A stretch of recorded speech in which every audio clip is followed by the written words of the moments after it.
अस्सलामु अलैकुम वरहमतुल्लाहि वबरकातुहू। बिस्मिल्लाहिर्रहमानिर्रहीम। मेरे तमाम भाइयों और तमाम बहनों, मैं आपके लिए मुहब्बत का एक वजीफ़ा लाया हूँ।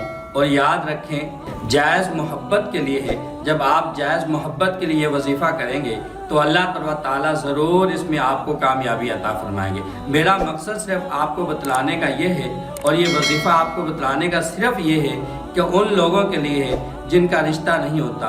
कितनी सारी बच्ची हैं और घर घर के अंदर बच्ची हैं जिनका रिश्ता नहीं होता और वो परेशान हैं, उनके माँ बाप भी परेशान हैं, भाई बहनें भी परेशान हैं, और जिसका रिश्ता नहीं होता वो खुद भी परेशान है।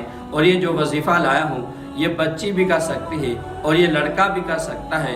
सिर्फ जायज़ मुहब्बत के लिए है और पसंद की शादी के लिए है। आपने क्या करना है, 2 रकात नमाज अदा करनी है।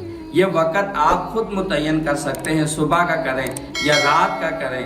आप अच्छी तरह वज़ू करें और वज़ू के बाद 2 रकात नमाज नफिल अदा करें।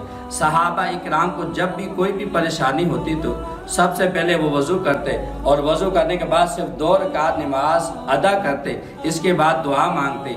कोई भी मसला होता था तो अल्लाह ताला की तरफ से फ़ौरन उनकी मदद आती थी। तो मेरे भाइयों और मेरे बहनों, जिसकी रिश्ता नहीं होता उसके लिए वजीफ़ा है कि आपने 2 रकात नमाज नफिल अदा करनी है। और नमाज नफिल अदा करने के बाद फिर आपने क्या पढ़ना है, हुवल अव्वलु वल आखिरु वज़्ज़ाहिरु वल बातिनु व हुवा अला कुल्लि शैइन क़दीर। ये आप पर है कि आप कितनी दफ़ा इसको पढ़ सकते हैं। जितना ज़्यादा पढ़ेंगे उतना ज़्यादा आपको फ़ायदा होगा और उतना जल्दी फ़ायदा होगा।